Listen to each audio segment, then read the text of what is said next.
The hot Texas sun beat down mercilessly that afternoon, glinting off the dusty wooden pews set out in the open field.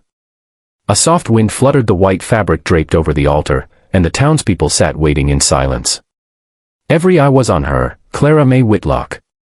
Her hands trembled slightly as she adjusted the skirt of her emerald green gown, the one her mother had sewn by hand. She had dreamed of this day since she was a little girl, of walking down the aisle, of hearing her name spoken with love, not pity. But as she stood there, beneath that wooden arch, surrounded by whispers that stung worse than the sun, she had no idea that this moment, her wedding day, would break her heart before it would ever heal it.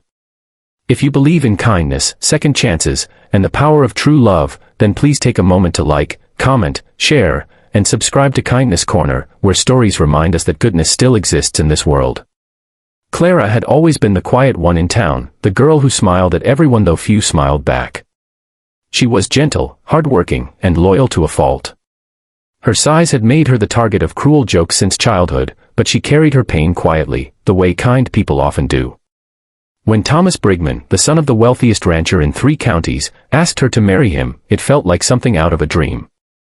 Her father had passed, and her mother's health was failing, yet for the first time, hope had walked through her front door. She thought maybe she had been wrong all those years, maybe love truly could look beyond appearances. But dreams have a cruel way of shattering. As she stood there before the preacher, veil trembling in her hands, Thomas suddenly took a step back. His face was pale, his jaw tight. The crowd's murmur swelled into confusion, then shock. He turned toward them, his voice breaking but loud enough for everyone to hear, "I can't do this. I can't marry her."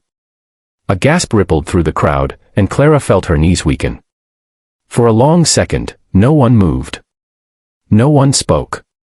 The men she had trusted, the ones she had believed in, turned and walked away, leaving her standing alone, the laughter and whispers behind her cutting like blades. Her mother sobbed quietly in the front row. The preacher bowed his head. Clara wanted to run, to disappear into the dust. She could feel eyes burning into her, could hear cruel voices in her head saying, "Who would want a woman like you?" The world blurred around her as tears fell silently onto her gown. And then, the sound of boots on dirt broke through the hush.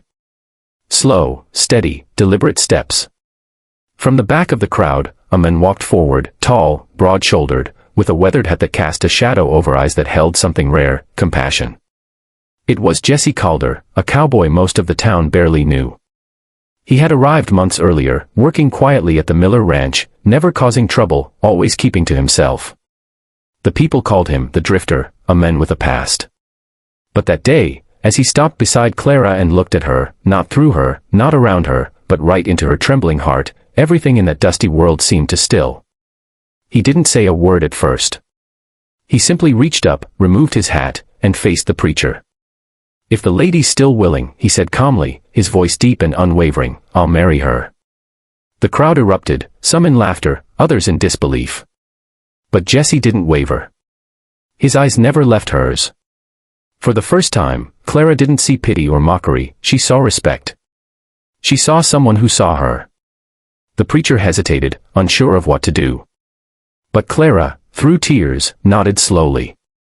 Her voice trembled, but there was courage in it. "Yes. I am willing." And so, under that same sky that had just witnessed her heartbreak, Clara May became a wife, not to the men who abandoned her, but to a stranger who saw beauty where others only saw size.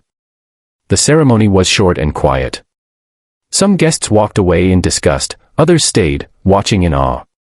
When Jessie slipped the simple silver band onto her finger, Clara felt something shift inside her. It wasn't the fairy tale she had imagined, but it was real, and sometimes, real love doesn't arrive wrapped in perfection. It arrives in dusty boots and calloused hands, with the courage to stand up when others turn away. After the wedding, Jesse took Clara's hand and led her to his small cabin on the edge of town. Life there was humble, but peaceful. He treated her with kindness, never once mentioning the gossip that still whispered in saloons and markets. Clara worked beside him, cooking, planting, laughing again. Slowly, she found her spirit returning. The town, too, began to change. People who had mocked her started to soften. They saw how happy she was, how Jessie looked at her with the kind of love no money could buy. Even Thomas, the groom who left her at the altar, returned one day, humbled and broken after losing everything in a business deal gone wrong. When he saw Clara smiling, truly smiling, he realized what he had thrown away, not a woman, but a heart bigger than his own pride. Years passed, and their story became something of a legend. Children in the town grew up hearing about the bride who was left but still found love.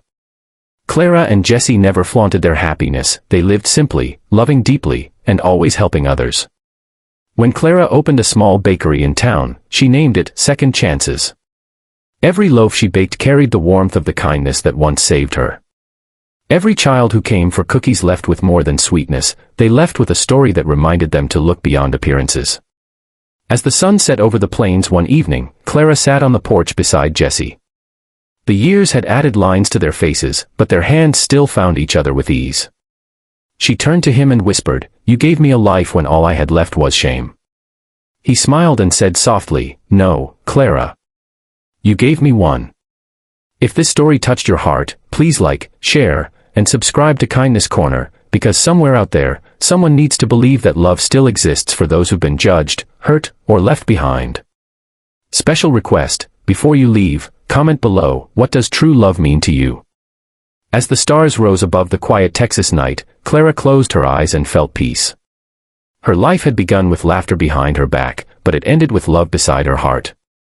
Sometimes, the ones who walk away show us nothing, but the ones who step forward remind us what love is truly made of: courage, kindness, and seeing someone's soul when the world refuses to.